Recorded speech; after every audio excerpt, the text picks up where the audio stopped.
LLB 5वें semester के बाल विधि को आज देखते हैं। भारत के संविधान के अंतर्गत बालकों को प्रदत्त मूल अधिकारों की विवेचना कीजिए। बालकों के लिए विशेष उपबंध है। अनुच्छेद 15 क्लॉज 3 में यह उपबंध है कि अनुच्छेद 15 की किसी बात से राज्य के स्त्रियों और बालकों के लिए उपबंध बनाने में बाधा न होगी। राज्य की स्त्रियों और बालकों के लिए अनुच्छेद 15 यह कहता है कि उपबंध बना सकता है बालकों के लिए और स्त्रियों के लिए। खंड 3 और 4 वास्तव में खंड 1 व 2 में दिए गए सामान्य नियम के अपवाद स्वरूप हैं। यद्यपि खंड 1 व 2 में लिंग के आधार पर विभेद वर्जित है, फिर भी खंड 3 के अनुसार बालकों के लिए विशेष व्यवस्था यह संभव होगी। खंड 3 के कारण ही बसों, रेलगाड़ियों व सार्वजनिक स्थानों पर स्त्रियों के अलग बैठने या निकलने की व्यवस्था संविधान के प्रतिकूल नहीं कही जा सकती। दंड प्रक्रिया संहिता 1998 की धारा 497 16 वर्ष की कम आयु के बच्चों तथा स्त्रियां छोड़कर किसी अपराधी को जमानत पर छोड़ने से मना करती थी यदि उस पर मृत्यु से दंडनीय अपराध का आरोप हो। इस धारा को मुन्नीय चौकी बनाम राजस्थान तथा दत्तात्रेय बनाम मुंबई में संवैधानिक घोषित किया गया। आंध्र प्रदेश सरकार बनाम विजय कुमार में उच्चतम न्यायालय ने अभिनिर्धारित किया कि अनुच्छेद 15 क्लॉज 3 और अनुच्छेद 16 का समरस निर्वचन करना चाहिए। अनुच्छेद 16 क्लॉज 2 जो लिंग के आधार पर भेदभाव प्रतिषेध करता है, अनुच्छेद 15 क्लॉज 3 के अधीन समझना चाहिए। बालकों के लिए निःशुल्क और अनिवार्य शिक्षा अनुच्छेद 21 का में दिया गया है। संविधान 86वां संशोधन अधिनियम 2002 द्वारा एक नया अनुच्छेद 21 का को अंतः स्थापित किया गया। अनुच्छेद 21 का में ये उपबंध कर दिया गया है कि राज्य 6 से 14 वर्ष के प्रत्येक बालकों के लिए निःशुल्क और अनिवार्य शिक्षा की व्यवस्था ऐसी रीति से करेगा जैसे कि विधि द्वारा निर्धारित की जाए। इस संशोधन से पूर्व निःशुल्क और अनिवार्य शिक्षा का उपबंध अनुच्छेद 45 में था, जो निर्देशक तत्वों के अध्याय में था। अनुच्छेद 45 में उपबंध है कि राज्य इस संविधान के प्रारंभ में 10 वर्ष की अवधि के भीतर सभी बालकों को 14 वर्ष की आयु पूरी करने तक निःशुल्क और अनिवार्य शिक्षा देने के लिए उपबंध कराने का प्रयास करेगा। ये उपबंध नीति के निर्देशक तत्वों के अध्याय में होने के कारण न्यायालय द्वारा परिवर्तनीय नहीं थे। यद्यपि उन्नी कृष्णन बनाम आंध्र प्रदेश में उच्चतम न्यायालय ने इसे अनुच्छेद 21 के अधीन मानव गरिमा के साथ जीने के अधिकार में शामिल माना। 86वां संशोधन ने इसे प्रत्यक्ष रूप से अनुच्छेद 21 का में उपबंधित करके मूल अधिकारों के अध्याय में शामिल कर दिया। अनुच्छेद 21 का और 45 के उपबंधों में दो महत्वपूर्ण अंतर हैं। एक, अनुच्छेद 21 का में कोई समय सीमा नहीं है, यह तुरंत प्रभावी है। अनुच्छेद 21 में मूल अधिकारों केवल 6 वर्ष से 14 वर्ष के बीच के बालकों को उपबंध है।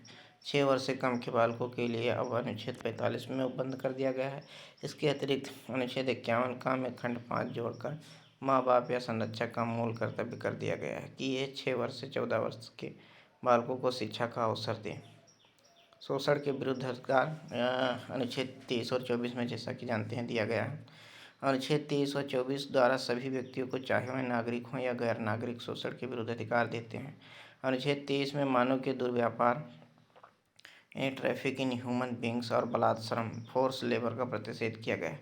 इसे दंडनीय अपराध घोषित किया गया। अनुच्छेद 24 14 वर्ष से कम आयु के बच्चों को कारखानों आदि में खतरनाक कार्य करने के लिए नियोजित करने पर प्रतिबंध लगाता है, जिससे उनका स्वास्थ्य खराब न हो, उनके समुचित विकास में बाधा न हो। मानव के दुर्व्यापार और बलात्कार श्रम का प्रतिषेध।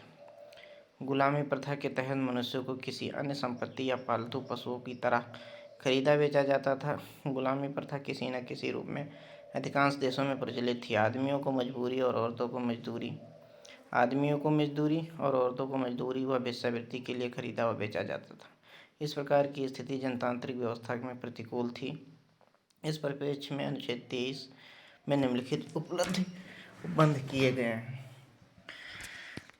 मानव के दुर्व्यापार और बेगार तथा इसी प्रकार का अन्य बलात्कार श्रम प्रतिषिद्ध किया जाता है और इस उपबंध का कोई भी उल्लंघन अपराध होगा जो विधि के अनुसार दंडनीय होगा। इस अनुच्छेद की कोई बात राज्य को सार्वजनिक प्रयोजनों के लिए अनिवार्य सेवा अधिरोपित करने से निवारित करेगी। ऐसी सेवा अधिरोपित करने में राज्य केवल धर्म, मूल, वंश, जाति या वर्ग या इनमें से किसी के आधार पर कोई विभेद नहीं करेगा। बंधुआ मुक्ति मोर्चा बनाम भारत संघ में उच्चतम न्यायालय ने कहा है कि राज्य का दायित्व है कि वह देखे कि किसी के मूल अधिकार का उल्लंघन न हो।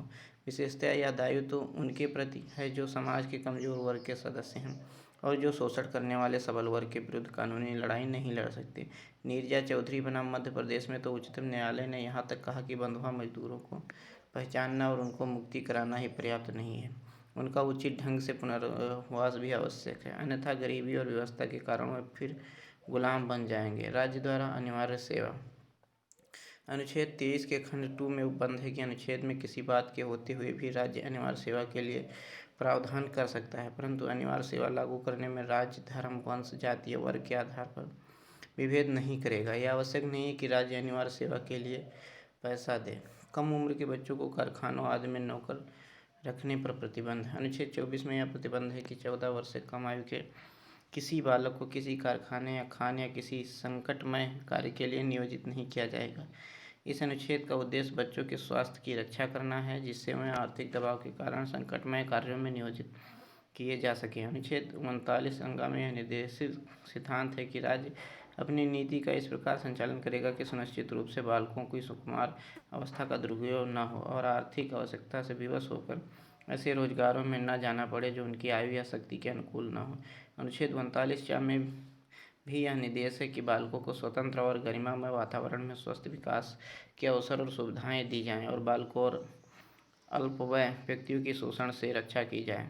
अनुच्छेद 45 में 14 वर्ष की आयु तक बालकों को निःशुल्क अनिवार्य शिक्षा देने का भी निर्देश था, परंतु अब संविधान अधिनियम 86वां संशोधन 2002 द्वारा अनुच्छेद 21 के बाद अनुच्छेद 21 का अंतर स्थापित कर दिया गया है, जिसमें यह बंद कर दिया गया है कि 6 से 14 वर्ष के बच्चों के लिए निःशुल्क अनिवार्य शिक्षा की व्यवस्था राज्य सरकार द्वारा की जाएगी। इस प्रकार इस रूप में यह मूल अधिकार हो गया कि कारखाना अधिनियम 1948 की धारा 67 में भी यह उपबंध कर दिया गया है कि किसी कारखाने में 14 वर्ष से कम आयु के बच्चे को नौकर नहीं रखा जाएगा। दूसरा प्रश्न देखते हैं। संयुक्त राष्ट्र बाल अधिकार अधिनियम 1989 के महत्व पर निबंध लिखे हैं। यह बाल के अधिकारों को देखते हैं। बालक के अधिकारों पर संयुक्त राष्ट्र कन्वेंशन मतलब यूएन ने, यूनाइटेड नेशन ने बालक के अधिकारों पर क्या कहा है। बालकों के संबंध में मानवतावाद का क्रम प्रणयन वर्ष 1989 बालकों के अधिकारों पर कन्वेंशन में प्रणीत हुआ। भारत ने कन्वेंशन को विलंबित अनुमति प्रदान की है, जो यह रेखांकित करता है कि बालक मानवाधिकारों के दावाकर्ताओं की विशिष्ट कोटि है। बालकों के संबंध में मानवाधिकारों के मानक समय समय पर भिन्न हो सकते हैं, यहाँ तक कि वयस्कों के मामले में मानवाधिकारों से भी उच्चतर हैं। बालकों ने मानवाधिकारों से प्रोद्भूत होने वाली बाध्यताओं से न केवल राज्य या समाज बल्कि स्वयं माता पिता भी आबद्ध होते हैं। बालक की परिभाषा कन्वेंशन से अनुच्छेद 1 में निर्दिष्ट किया गया है कि 18 वर्ष से कम के सभी व्यक्तियों को बालक माना जाना चाहिए, जब तक कि सदस्य राष्ट्रों की विनिर्दिष्ट विधियां जो बालक के लिए परियोजनाओं के अधीन पूर्वोत्तर प्राप्त वैधता प्राप्त न की गई हों। बालक की परिभाषा विभिन्न श्रम विधियों, किशोर न्याय नियमों तथा बालक शिक्षा विधियों के अंतर्गत भिन्न हो सकती है। बालकों के अधिकार का क्षेत्र एवं विस्तार। इस अधिनियम के अंतर्गत कन्वेंशन ने बालक के अधिकारों को सबसे अधिक व्यापक और दूरदर्शी मान्यता प्रदान की है। यद्यपि इनमें से अधिकांश अधिकारों को पारंपरिक सामूहिकरण में रखा जा सकता है, वह 3 समूहों में विभक्त हैं: नागरिक एवं राजनीतिक अधिकार, आर्थिक एवं सांस्कृतिक अधिकार, सामाजिक एवं सांस्कृतिक अधिकार। कन्वेंशन ने अधिकारों की कतिपय नई धारणात्मक कोटियों को निर्दिष्ट किया है, जैसे कि स्वापक औषधियों एवं मन प्रभावित पदार्थों से प्रभावित न होने वाले अधिकार। बालक अधिकारों को दिया गया इतना विस्तार कन्वेंशन को एक ऐसा एजेंडा बनाता है जिसे भविष्य में क्रमशः प्राप्त किया जा सकता है। अपचारी एवं अपेक्षित बालकों को संबंधी विधियाँ। बालक के अधिकारों और कन्वेंशन सन 1989 में विनिर्दिष्ट रूप से अपचारी अथवा पूर्व अपचारी रूप से नाम पत्रित बालकों के अधिकारों को मान्यता दी गई। अनुच्छेद 40 विनिर्दिष्ट रूप से अपचारी बालकों से संबंधित है तथा इसमें उन बालकों के मामलों को प्रक्रमणित करने की मानवीय या प्रोसेसिंग मतलब आगे केस चलाने की करने की मानवीय मर्यादित एवं उचित प्रक्रिया की व्यवस्था की गई है, जिनका दांडिक विधियों का उल्लंघन करना अभिकथित है। अनुच्छेद 37 कुछ निश्चित मानवीय सजाओं पर निरंकुश गिरफ्तारी आदि का प्रतिषेध करता है। अनुच्छेद 25 भी यह बंधित करता है कि राज्य को प्रदान की गई बालकों को प्रदत्त देखरेख, संरक्षण एवं संव्यवहार संबंधी सेवाओं का समय समय पर पुनर्विलोकन किया जाना चाहिए। अनुच्छेद 26 एवं 27 का उन उपेक्षित किशोरों के लिए विशेष महत्व है जिसकी सामाजिक सुरक्षा एवं चहुमुखी विकास के राज्य के दायित्व के रूप में मान्यता दी गई है। किशोर न्याय अधिनियम 1986 के औपचारिक किशोरों के अलावा अपेक्षित किशोरों को भी देखरेख में संरक्षण आदि प्रदान करने के लिए व्यापक ढांचे को निर्दिष्ट किया गया है।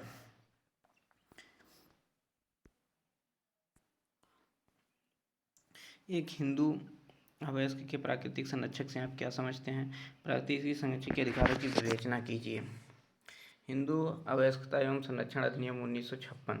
इस अधिनियम में अवयस्क अभिप्रेत है। अपर्याप्त से वह व्यक्ति अभिप्रेत है जिससे 18 वर्ष की आयु पूरी न की हो। संरक्षक से वह व्यक्ति अभिप्रेत है जिसकी देखरेख में किसी अपर्याप्त वय का शरीर या उसकी संपत्ति या उसके शरीर और संपत्ति दोनों हों और उसके अंतर्गत आते हैं। नैसर्गिक संरक्षक अपर्याप्त वय के पिता या माता के बिल द्वारा नियुक्ति संरक्षक, न्यायालय द्वारा नियुक्ति या घोषित संरक्षक तथा किसी प्रतिपाल्य अधिकरण से संबंध रखने वाले किसी अधिनियमित के द्वारा या अधीन संरक्षक की हैसियत में कार्य करने के लिए सशक्त व्यक्ति नैसर्गिक संरक्षक से अभिप्रेत हैं। धारा 6 में वर्णित संरक्षकों में से कोई भी संरक्षक हिंदू अपर्याप्त वय के नैसर्गिक संरक्षक, हिंदू अपर्याप्त वय के नैसर्गिक संरक्षक अपर्याप्त के शरीर के बारे में और उसकी संपत्ति के बारे में भी निम्नलिखित है। किसी लड़के या विवाहित लड़की की दशा में पिता और उसके पश्चात माता, परंतु जिस अपर्याप्त वय ने 5 वर्ष की आयु पूरी न कर ली हो उसकी अभिरक्षा मामूली तौर पर माता के हाथ में होगी। अधर्मज लड़के या अधर्मज अविवाहित लड़की की दशा में माता और उसके पश्चात पिता, विवाहित लड़की की दशा में पति, परंतु को भी यदि वह हिंदू नहीं रह गया है या वानप्रस्थ या यति या सन्यासी होकर संसार को पूर्णतः और अंतिम रूप से त्याग चुका है तो इस धारा के उपबंधों के अधीन अपर्याप्त के नैसर्गिक संरक्षक के रूप में कार्य करने का हकदार न होगा। इस धारा में पिता और माता दोनों पदों के अंतर्गत सौतेला पिता सौतेली माता नहीं आते। दत्तक पुत्र के नैसर्गिक संरक्षक ऐसे दत्तक पुत्र जो अपर्याप्त वह हों और नैसर्गिक संरक्षक दत्तक पुत्र पर दत्तक पिता और उसके पश्चात दत्तक माता को संक्रांत हो जाती है। नैसर्गिक संरक्षक की शक्तियाँ इस धारा के उपबंधों के अनुसार किसी भी हिंदू अपर्याप्त वय का नैसर्गिक संरक्षक उन सब कार्यों को करने की शक्ति रखता है जो उस अपर्याप्त वय के फायदे के लिए, उस अपर्याप्त वय की संपदा के आपन संरक्षण या फायदे के लिए आवश्यक या युक्ति और उचित हो। किंतु संरक्षक किसी भी दशा में अपर्याप्त वय और व्यक्तियों की संविदा के द्वारा आबद्ध नहीं कर सकता। नैसर्गिक संरक्षक न्यायालय की पूर्व अनुज्ञा के बिना न तो अपर्याप्त वय की स्थावर संपत्ति के किसी भी भाग को बंधक या भारित अथवा विक्रय दान या विनिमय द्वारा अन्यथा अंतरित करेगा और न ऐसी संपत्ति के किसी भी भाग को 5 वर्ष से अधिक की अवधि के लिए या जिस तारीख को अपर्याप्त वय में प्रवेश करेगा उस तारीख से 1 वर्ष के अधिक या अवधि के लिए पट्टे पर देगा। नैसर्गिक संरक्षक द्वारा उपधारा या उपधारा के उल्लंघन में किया गया स्थावर संपत्ति का कोई भी बयान अपर्याप्त वय की या उसके व्युत्पन्न अधिकार के अधीन दावा करने वाले किसी भी व्यक्ति की प्रेरणा पर शून्यकरणीय होगा। कोई भी न्यायालय नैसर्गिक संरक्षक की उपधारा में वर्णित कार्यों में से किसी को भी करने की अनुज्ञा न देगा सिवाय उस दशा में जबकि वह आवश्यक हो या अपर्याप्त वय की भलाई के लिए हो। उपधारा के अधीन न्यायालय की अनुज्ञा प्राप्त करने के बारे में संरक्षक और प्रतिपाल्य अधिनियम 1890 सर्वथा ऐसे लागू होगा मानो यह आवेदन उस अधिनियम की धारा 29 के अधीन न्यायालय की अनुज्ञा प्रयाय करने के लिए आवेदन हो और अविशिष्टता आवेदन से संबंधित कार्यवाहियों उस अधिनियम के अधीन उसकी धारा 4 का के अर्थों के अंतर्गत कार्यवाहियाँ समझी जाएंगी। न्यायालय उस प्रक्रिया का अनुपालन करेगा और उसे वह शक्तियाँ प्राप्त होगी जो उस अधिनियम की धारा 31 की उपधाराओं में 2, 3 और 4 में भी निर्दिष्ट है। न्यायालय में के ऐसे आदेश की अपील जो नैसर्गिक संरक्षक को इस धारा की उपधारा में 2 में वर्णित कार्यों में से किसी भी कार्य को करने की अनुज्ञा देने से इनकार करे इस न्यायालय में होगी जिसमें उस न्यायालय के विनिश्चयों की अपीलें मामूली तौर पर होती हैं। इस धारा के में न्यायालय सेवा नगर सिविल न्यायालय का ऐसा जिला न्यायालय संरक्षक और प्रतिपाल्य अधिनियम 1890 की धारा 4 का के अधीन सशक्त ऐसा न्यायालय प्रेत है जिसकी अधिकारिता की स्थानीय सीमाओं के भीतर वह स्थावर संपत्ति जिसके बारे में आवेदन किया गया है स्थित हो और जहाँ की स्थावर संपत्ति ऐसे एक से अधिक न्यायालयों की अधिकारिता के भीतर स्थित हो वहाँ वह न्यायालय प्रेत है जिसकी स्थानीय सीमाओं की अधिकारिता के भीतर उस संपत्ति का भी कोई भी प्रभाग स्थित हो। न्यायालय द्वारा किसी भी व्यक्ति के किसी हिंदू अपर्याप्त एक का संरक्षक नियुक्त या घोषित किए जाने में अपर्याप्त वय के कल्याण पर सर्वोपरि ध्यान रखा जाएगा। वयस्क अवयस्क कौन है? वयस्क और अवयस्क के बारे में। अवयस्क कौन है? Who is minor? वयस्कता के लिए निर्धारित आयु के आधार पर अवयस्क से तात्पर्य ऐसे व्यक्ति से है जिसने वयस्कता की आयु प्राप्त नहीं की है अर्थात अवयस्कता से तात्पर्य ऐसे व्यक्ति से है जो वयस्क नहीं है। इस अर्थ में वो 18 वर्ष से कम आयु का व्यक्ति अवयस्क है। यदि किसी व्यक्ति को अवयस्क के शरीर या संपत्ति का संरक्षक नियुक्त किया जा रहा है तो इस उद्देश्य के लिए 21 वर्ष से कम आयु का व्यक्ति भी अवयस्क होता है। यदि किसी व्यक्ति को अवयस्क के शरीर या संपत्ति का संरक्षक नियुक्त किया जा रहा है तो उस उद्देश्य के लिए 21 वर्ष से कम आयु का व्यक्ति अवयस्क होगा। अवयस्क के करार की प्रकृति धारा 10 के अनुसार यह आवश्यक है कि पक्षकार संविदा के लिए सक्षम हो, और धारा 11 कहती है कि अवयस्क संविदा के लिए सक्षम नहीं है। केवल वयस्क व्यक्ति की संविदा कर सकता है, परंतु वह दोनों धाराएं ये नहीं बताती कि वयस्क कोई करार है तो वह करार शून्य होगा या शून्यकरण यदि नियमों में कोई स्पष्ट प्रावधान नहीं होने से। इस प्रश्न का उत्तर विभिन्न न्यायिक निर्णयों के हवाले से ही दिया जा सकता है। सन 1903 तक भारत के विभिन्न उच्च न्यायालयों ने इस विषय पर विरोधाभासी निर्णय दिए हैं। इस विरोधाभास को सन 1903 में प्रिवी काउंसिल ने मोहरी बनाम धर्मोदास घोष नामक ऐतिहासिक वाद में दूर कर निर्णय दिया कि अवयस्क संविदा करने के लिए सक्षम नहीं है, अतः अवयस्क द्वारा किया गया करार शून्य है। इस वाद में धर्मोदास घोष बनाम अवयस्क ने 20 जुलाई सन 1895 को अपने कुछ मानकों को बंधक रखकर कलकत्ता के एक साहूकार ब्रह्मदत्त से 20,000 रुपये 12% ब्याज पर एक बंधक पत्र लिखकर ऋण लिया। ऋणदाता ब्रह्मदत्त ने इस ऋण के एवज में 10,500 रुपये की रकम तुरंत दे दी। ब्रह्मदत्त ने धर्मोदास घोष से यह घोषणा भी लिखवा दी कि वह 17 जून को वयस्क हो गया। 10 सितंबर सन 1895 को अवयस्क धर्मोदास घोष ने अपनी मां की संरक्षता में उसे वाद मित्र बनाकर न्यायालय में वाद प्रस्तुत किया। जब उसने बंधक पत्र लिखा था तब वह अवयस्क था, अतः इस संविदा को शून्य घोषित कर दिया जाए। प्रतिवादी ब्रह्मदत्त ने बचाव में कहा कि बंधक पत्र लिखते समय धर्मोदास अवयस्क था और तब उसे यह मालूम नहीं था कि वह अवयस्क था। अगर वह अवयस्क भी था भी तो उसके द्वारा लिखा गया घोषणा पत्र बताता है कि वह अवयस्क था। उसने यह लिखित घोषणा प्रतिवादी को धोखा देने के लिए की थी, अतः वादी किसी प्रकार का अनुतोष पाने का अधिकारी नहीं है। उसकी कोई सहायता न की जाए और यदि की भी जाए तो उसे 10,500 रुपये लौटा दिए जाएं। कलकत्ता के दोनों निचले न्यायालयों ने धर्मोदास के पक्ष में निर्णय दिया। इस निर्णय के विरुद्ध ब्रह्मदत्त ने प्रिवी काउंसिल में अपील की। जब अपील चल रही थी तो ब्रह्मदत्त की मृत्यु हो गई। परिणाम स्वरूप उसकी पत्नी मोहरी बीबी ने अपील की कार्यवाही चलाई।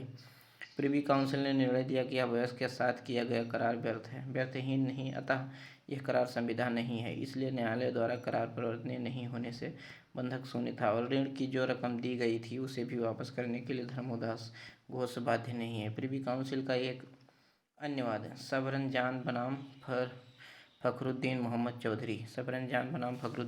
चौधरी उल्लेखनीय है। इस वाद में अवयस्क ने संरक्षक ने अवयस्क की ओर से कुछ अचल संपत्ति को क्रय करने का करार किया, परंतु अवयस्क द्वारा इस संपत्ति को प्राप्त करने के लिए वाद लाने पर प्रिवी काउंसिल ने निर्णय दिया कि संरक्षक भी अवयस्क की ओर से संविदा करने का हकदार नहीं है, अतः ऐसी संविदा का विनिर्दिष्ट पालन नहीं हो सकता है। किशोर न्याय अधिनियम सन 2000 की मुख्य विशेषताएं और विवेचना। किशोर न्याय अधिनियम 2000 की मुख्य विशेषताएं देखते हैं। विशेषताएं निम्नलिखित हैं। किशोर न्याय सामान्य विधि। किशोर न्याय अधिनियम 2000 से पहले किशोर न्याय अधिनियम 1986 लागू था और वह विधान अपने उद्देश्यों को पूर्ण रूप से प्रभाव में नहीं ला पा रहा था। बाल अधिकारों पर अंतर्राष्ट्रीय स्तर के मानकों के लिए कोई विधि नहीं थी। इसी उद्देश्य की पूर्ति करने के लिए इस अधिनियम को प्रभाव में लाया गया। किशोर न्याय अधिनियम को प्रभाव में लाया गया। बाल अपराध के कारणों की संक्षेप में व्याख्या कीजिए और ये भी बताइए कि इस समस्या के समाधान हेतु क्या उपाय किए जा सकते हैं। बाल अपराध के कारण। वर्तमान में बाल अपराध की विश्वव्यापी समस्या का रूप धारण कर लिया है। बाल अपराध के निवारण के लिए विभिन्न उपचारात्मक प्रयत्नों के बावजूद किशोरों में उद्दंडता, हिंसा तथा कानून का उल्लंघन करने की प्रवृत्ति दिनों दिन बढ़ती जा रही है। कुछ वर्षों में बाल अपराध में अपूर्व वृद्धि हुई है। किशोरों में बढ़ती हुई अपराध के मुख्य कारण है औद्योगिकरण। भारत में औद्योगिकरण एवं आर्थिक विकास के परिणाम स्वरूप गाँवों और कस्बों का द्रुत गति से शहरीकरण होता जा रहा है, जिसके कारण पारिवारिक विघटन, आवास, झुग्गी झोपड़ियाँ, भीड़ भड़क्का आदि की अनेक समस्याएं उत्पन्न हुई है। मीडिया। कुछ अपराध शास्त्रियों ने प्रसार माध्यम, सिनेमा, दूरदर्शन आदि को भी बाल अपचारिता का कारण मानते हुए कहा है कि किशोर एवं बालकों को कोमल मन तथा मस्तिष्क पर इन माध्यमों द्वारा दर्शाए जाने वाले छायाचित्रों, अश्लील या बीभत्स दृश्यों का कुप्रभाव पड़ता है और वह उन्हें अपने वास्तविक जीवन में अनुसरण करने की ओर प्रवृत्त होते हैं और उन्हें अपराधी बना देते हैं। इसी प्रकार अश्लील साहित्य का भी उन पर बुरा प्रभाव पड़ता है। पारिवारिक विघटन।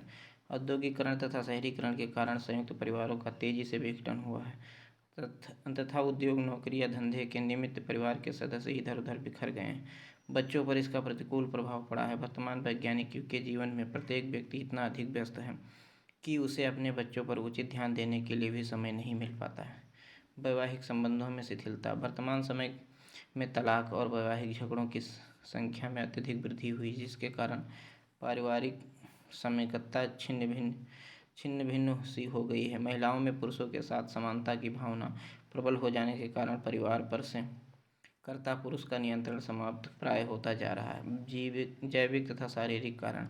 किशोरों में औपचारिक आचरण का एक अन्य कारण समय से पहले उसकी शारीरिक अपरिपक्वता या बुद्धि या मंद गति से विकास भी हो सकता है। आजकल लड़कियों और कौमार्यावस्था का आगमन पहले से औसतन 3 या 4 वर्ष पूर्व हो जाता है। लगभग 12 या 13 वर्ष की आयु से ही बालिकाओं में कौमार्य गमन के जीवन लक्षण दृष्टिगोचर होने लगते हैं, जबकि मानसिक दृष्टि से उनमें इन परिवर्तनों को ठीक समझने की क्षमता नहीं होती। फलतः वे बिना सोचे समझे क्षणिक सुख के लिए लैंगिकता के शिकार हो जाते हैं, जिनके गंभीर परिणामों के बारे में उन्हें कल्पना भी नहीं कर सकती। दीनहीन, निराश्रय, अभिव्यक्त बच्चों का प्रशासन। लावारिस तथा माता पिता द्वारा उपेक्षित और त्यागे गए बच्चों प्रायः गंदी बस्तियों में रहने लगते हैं, जहाँ वे असामाजिक तत्वों की कुसंगति में पड़कर औपचारिक में पड़ जाते हैं। निर्धनता। इसमें संदेह नहीं कि औपचारिकता का एक संभाव्य कारण है। माता पिता या परिवारजनों की गरीबी या निर्धनता के कारण बच्चे अपनी पेट की भूख शांत करने के लिए अवैध गतिविधियों की ओर आकृष्ट होते हैं, जो इन्हें औपचारिक बना देती हैं। अशिक्षा, अज्ञान आदि। उपर्युक्त कारणों के अलावा शिक्षा, अज्ञान तथा बाल श्रम आदि के कारण भी किशोर वयस्कों में औपचारिकता की प्रवृत्ति बढ़ती जा रही है। होटलों, दुकानों या कारखानों में काम करने वाले बाल श्रमिक अपनी अल्पायु तथा अज्ञानता के कारण ये नहीं समझ पाते कि वे अपनी कमाई का पैसा कहाँ खर्च करें, अतः वे इसका दुरुपयोग करते हैं और बुरी आदतों में पड़कर औपचारिक बन जाते हैं।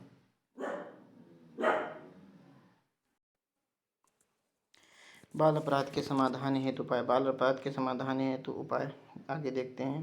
परिवार का सहयोग। बाल के प्रति परिवार के सदस्यों का पूरा सहयोग होना चाहिए ताकि बालक का सर्वांगीण विकास हो सके और अपनी प्रतिभा का बालकों को नियोजित किया जा सकता है, लेकिन अपनी प्रतिभा का वो जो है निखर सके। बालकों को नियोजित किया जा सकता है, लेकिन मंडल बांधने का यह कार्य विनिर्माण के स्थान पर दूर किसी ऐसे क्षेत्र में किया जाना चाहिए जिससे कि दुर्घटना के खतरे को टाला जा सके।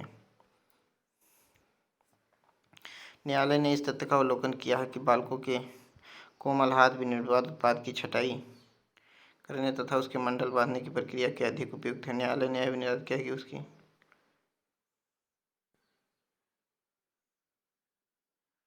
बाल अपराध किसे कहते हैं? क्या बाल अपराधी को मृत्युदंड दिया जा सकता है?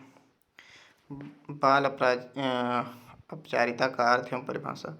शब्द व्युत्पत्ति की दृष्टि से औपचारिकता, जिसे अंग्रेजी भाषा में डेलिनक्वेंसी कहा जाता है, लैटिन शब्द डेलिनक्वेर से लिया गया है, जिसका अर्थ है विलोप करना। रोमन काल में इस शब्द का प्रयोग ऐसे व्यक्तियों के प्रति किया जाता था जो सौंपा गया कार्य या कर्तव्य करने में असफल रहते हैं। विलियम कॉक्सन ऐसे प्रथम व्यक्ति थे जिन्होंने सन 1484 में डेलिनक्वेंट शब्द का प्रयोग उन लोगों के लिए किया जो किसी परंपरागत अपराध के दोषी पाए जाते थे। सरल शब्दों में अपराजिता यानी डेलिनक्वेंसी का अर्थ है समाज द्वारा सामान्यतः स्वीकृत आचरण के मापदंडों से विचारित होना या किसी आचरण करना या ऐसा आचरण करना जो समाज के स्वीकृत मान्यताओं के विपरीत हो। अपराध शास्त्रियों ने किशोर अपराजिता की व्याख्या भिन्न भिन्न प्रकार से की है। सामान्यतः अपराजिता से आशय बाल एवं किशोर वयस्कों द्वारा किए गए ऐसे आचरणों से है जिन्हें समाज के लोग अच्छा नहीं मानते तथा लोक हित की दृष्टि से उनके लिए औपचारिक की भर्त्सना, चेतावनी, दंड अथवा कोई सुधारात्मक उपाय आवश्यक समझा जाता है। अतः औपचारिकता का अर्थ अत्यधिक व्यापक है, जिसके अंतर्गत किशोरों द्वारा अन्य व्यक्तियों के प्रति तिरस्कार, घृणा, अशिष्ट या अभद्र व्यवहार तथा समाज के प्रति उदासीनता आदि सम्मिलित है। किशोरों तथा बालकों द्वारा किए गए कुछ अन्य कृत्य जैसे भीख मांगना, आवारागर्दी करना, कुसंगति में रहना, अश्लीलता, देर रात तक अकारण इधर उधर बाहर घूमना, अठाईगिरी या छोटी मोटी चीज़ों की चोरी, नशा करना, जुआ खेलना आदि भी अपराजिता के अंतर्गत आते हैं, जो समाज के पथभ्रष्ट व्यक्ति प्रायः करते देखे जाते हैं। अपचारिता की उपर्युक्त परिभाषा से स्पष्ट है कि आपराधिकता से भिन्न है। अपराध उस कृत्य को कहते हैं जो दंड विधि के अंतर्गत दंडनीय हो, जबकि अपचार एक ऐसा कृत्य है जिसे समाज अच्छा नहीं मानता।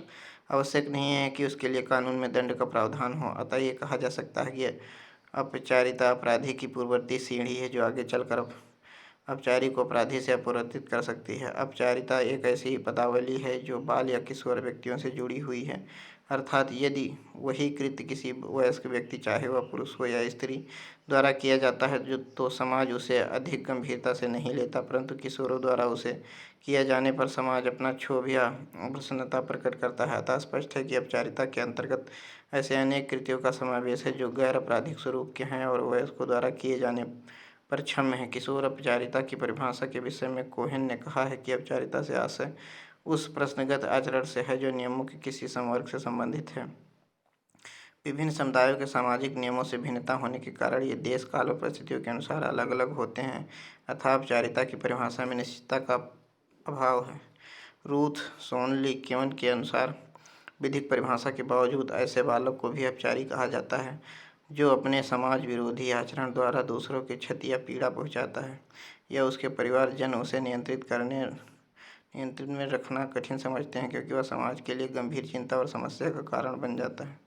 अपराधी किशोर है अथवा नहीं, यह अपराध कारित होने के दिन के आधार पर तय होगा। उच्चतम न्यायालय की 5 न्यायाधीशों वाली संविधिक पीठ ने 4-1 के बहुमत से अनिरुद्ध दास बनाम बिहार राज्य में दिए अपने निर्णय को 2/2/2005 को उलट दिया तथा विनिश्चित किया कि यदि अपराध करने के दिन व्यक्ति की आयु 18 वर्ष से कम है तो किशोर न्याय अधिनियम 2000 के अंतर्गत उसे किशोर माना जाएगा, न कि किशोर कल्याण बोर्ड के समक्ष जांच या विचारण हेतु प्रथम पेशी के दिन से। अर्थात यदि अपराध कारित करने की तिथि को बालक बालिका की आयु 18 वर्ष से कम हो तो कार्यवाही किशोर न्याय अधिनियम 2000 के अंतर्गत की जाएगी, भले ही प्रथम बार किशोर न्याय बोर्ड के समक्ष प्रस्तुत किए जाने के दिन उसकी आयु 18 वर्ष से अधिक हो गई हो। सामान्यतः दंड की मात्रा और उसका निर्धारण अपराध की गंभीरता तथा उसके कारण समाज को उत्पन्न होने वाले संभावित संकट पर निर्भर करती है। आपराधिक प्रवृत्ति के अनुसार उसे कम या अधिक दंड दिया जाता है। अपराधी व्यक्ति अपराध कृत्य के परिणाम स्वरूप होने वाले सुख या कायदे का मूल्य दंड के खतरे के रूप में चुकाने के लिए तैयार रहता है। यदि दंड का दुख अपराध से होने वाले सुख की तुलना में अधिक कष्टदायी हो तो अपराध करने से डरेगा। अपराधी की यही मनोवृत्ति मृत्युदंड के प्रति भी लागू होती है। दांडिक विधिशास्त्र के निरपेक्ष विलक्षण से यह पता चलता है कि मृत्युदंड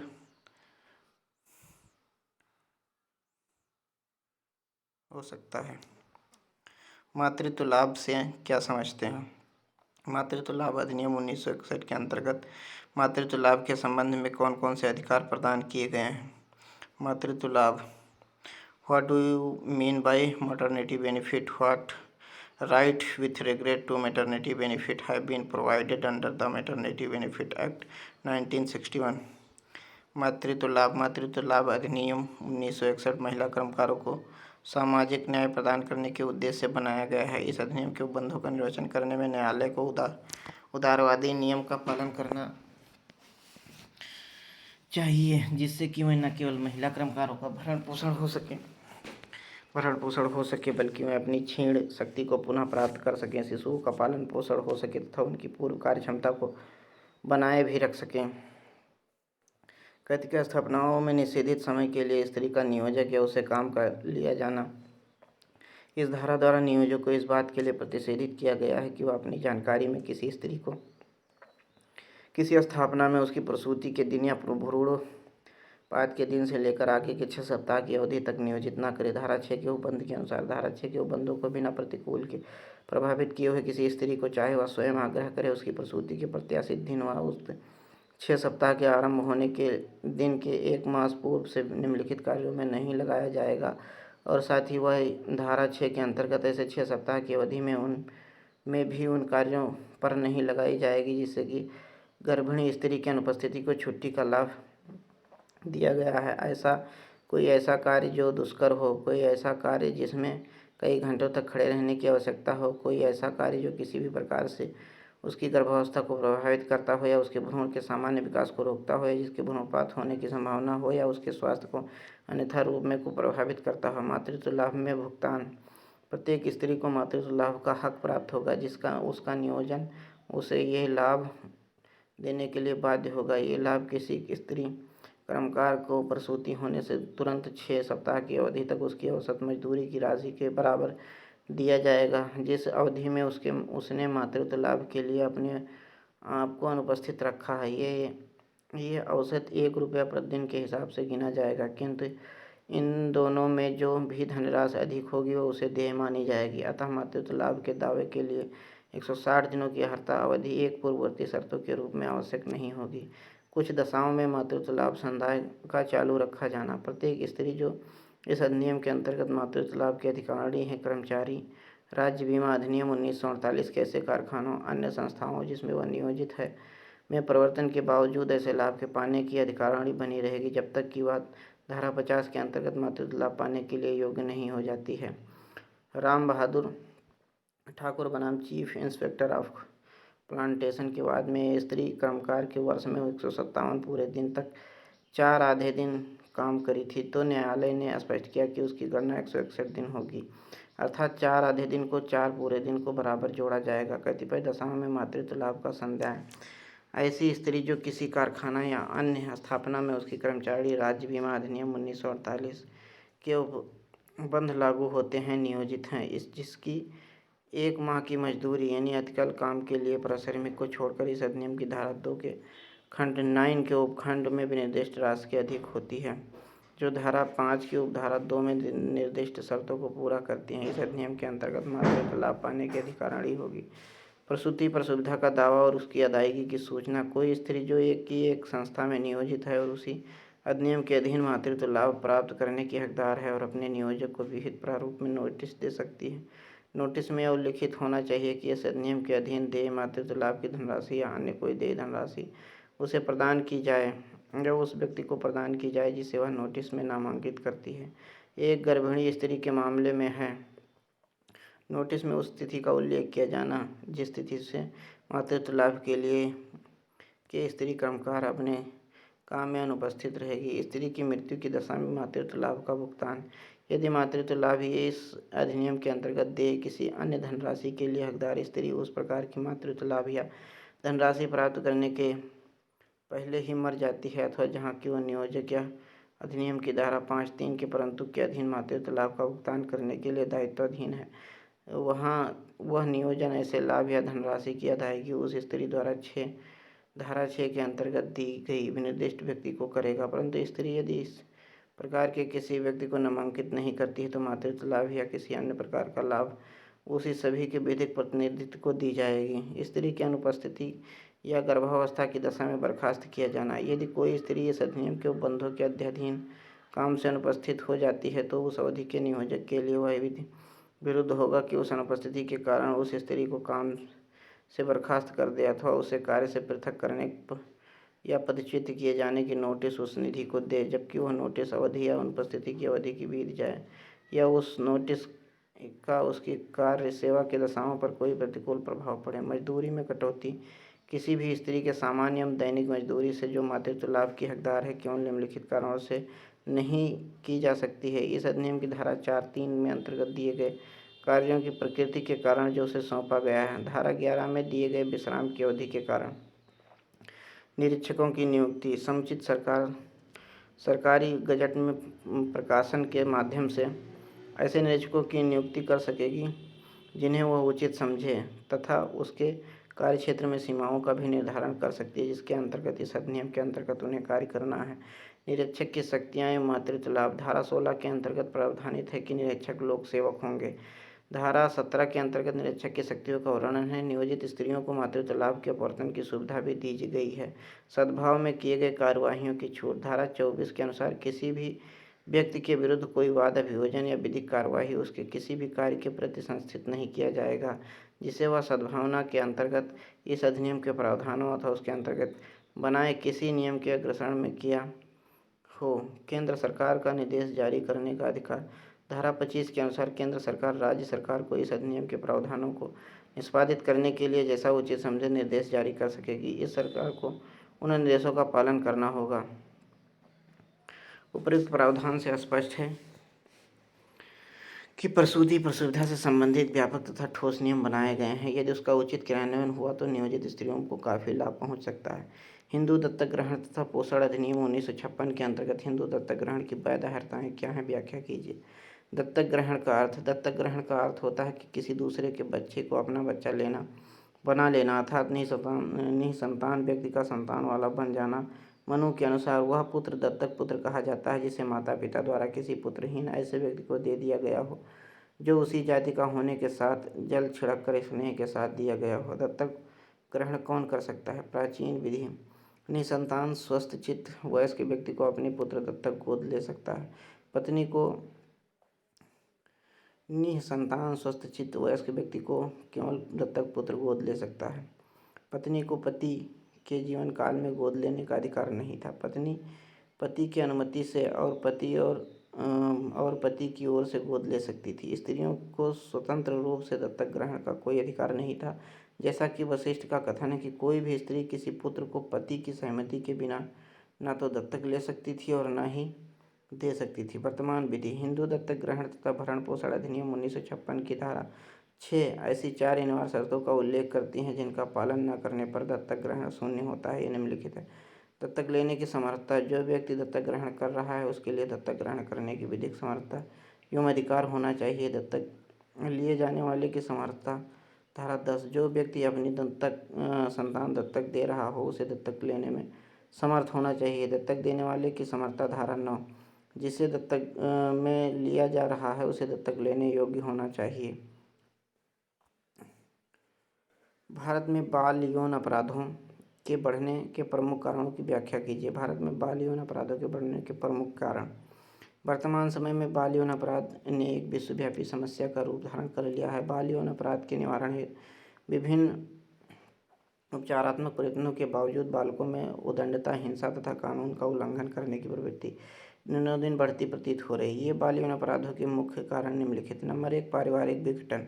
औद्योगिकरण तथा शहरीकरण के कारण संयुक्त परिवारों का तेजी से विघटन हुआ है तथा उद्योग, नौकरी या धंधे के निमित्त परिवार के सदस्य इधर उधर बिखर गए हैं। बच्चों में पर इसका प्रतिकूल प्रभाव पड़ा है। वर्तमान वैज्ञानिक युग के जीवन की आपाधापी में प्रत्येक व्यक्ति इतना अधिक व्यस्त है कि उसे अपने बच्चों पर उचित ध्यान देने के लिए भी समय नहीं मिल पाता है। फलतः बच्चे स्वयं को अपेक्षित अनुभव करते हैं तथा माता पिता के वांछित स्नेह और संरक्षण के अभाव में औपचारिकता की ओर आकृष्ट होने लगते हैं। वैवाहिक संबंधों में शिथिलता। वर्तमान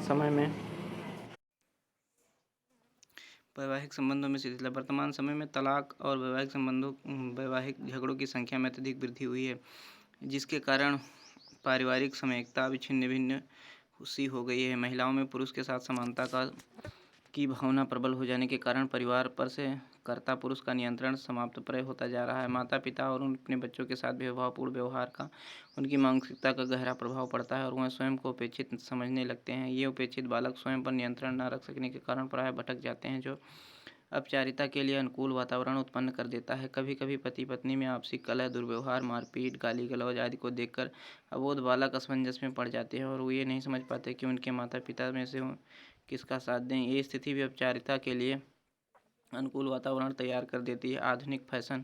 आजकल युवाओं में फैशन के पीछे भागने की होड़ सी लगी हुई है। भारतीय युवा वर्ग पर पाश्चात्य सभ्यता का इतना गहरा प्रभाव पड़ा कि वह अपनी मूल भारतीय सभ्यता एवं संस्कृति को भुलाते जा रहे हैं। आज के युवाओं का खाने पीने, उठने बैठने, पहनने ओढ़ने तथा बनने संवरने आदि का ढंग इतना अधिक बदल चुका है कि सांस्कृतिक टकराव की स्थिति उत्पन्न हो गई है और बच्चों को ये तय कर पाना कठिन हो गया है कि कौन सा आचरण उचित है और कौन सा अनुचित।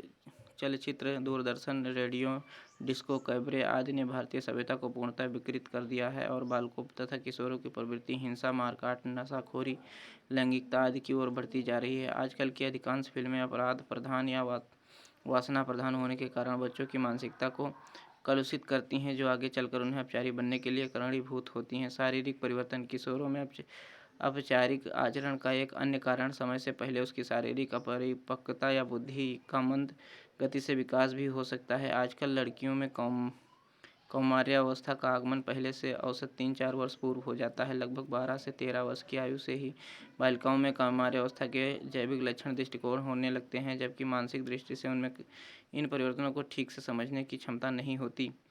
फलतः हुए बिना सोचे समझे क्षणिक सुख के लिए लैंगिकता के शिकार हो जाती हैं, जिनके गंभीर परिणामों के बारे में उन्हें कल्पना भी नहीं करती। अतः यह आवश्यक है कि समय रहते ही माता पिता, विशेषकर माताएं, अपनी पुत्रियों को अवैध लैंगिकता के दुष्परिणामों में भलीभांत अवगत करा दें, ताकि वह सचेत रहें। मीडिया।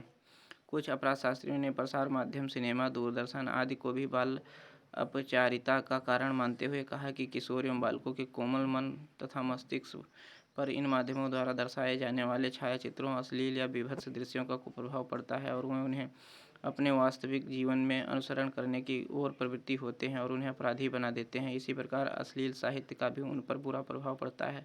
अतः इस प्रकार की अवांछित फिल्मों, सीरियल तथा पुस्तकों पर प्रतिबंधात्मक कार्यवाही की जानी चाहिए, ताकि युवा पीढ़ी को उन्हें दुष्परिणामों से बचाया जा सके। इंटरनेट कैफे अस्तित्व में आने के कारण इस समस्या ने और भी अधिक गंभीर रूप धारण कर लिया है। अश्लील साहित्य। आजकल समाज में अश्लील पत्रिकाओं के माध्यम से बालकों को कोमल मस्तिष्क पर उनका दुष्प्रभाव पड़ता है और उसके कारण वह यौन अपराधों के प्रति आकर्षित होते हैं। वह क्षणिक सुख में अपने बहुमूल्य जीवन को संकट में डाल देते हैं। निर्धनता अपचारिता का एक संभाव्य कारण है। माता पिता या परिवारजनों की गरीबी तथा निर्धनता के कारण बच्चों अपनी पेट की भूख शांत करने के लिए अवैध गतिविधियों की ओर आकृष्ट होते हैं और इन्हें अपचारी बना देते हैं। कभी कभी माता पिता स्वयं ही बच्चों को स्वार्थवश अपराध करने का परोक्षता प्रोत्साहन देते हैं। स्वाभाविकता की ही ये बच्चे माता पिता की सहलेन होने के कारण ये नहीं समझ पाते कि वह जो कुछ कर रहे हैं वह अपचारी अवैध कृत्य है, जिसे समाज अच्छा नहीं समझता। इस प्रकार अनजाने में ही उसे अपराधिता की आदत पड़ जाती है। अशिक्षा, अज्ञान। उपर्युक्त कारणों के अलावा शिक्षा, अज्ञान तथा बाल श्रम आदि के कारण भी किशोर वयस्कों से अपराजिता की प्रवृत्ति बढ़ती जा रही है। होटलों, दुकानों या कारखानों में काम करने वाले बाल श्रमिक अपनी अल्पायु अज्ञानता के कारण ही नहीं समझ पाते कि वह अपनी कमाई का पैसा कहाँ खर्च करें, अतः वह इसका दुरुपयोग करते हैं और बुरी आदतों में पड़कर अपचारी बन जाते हैं। यद्यपि बाल श्रम को विधि द्वारा निषिद्ध माना गया है, लेकिन अपराध व्यावसायिक रूप से यह कुप्रथा आज भी विद्यमान है।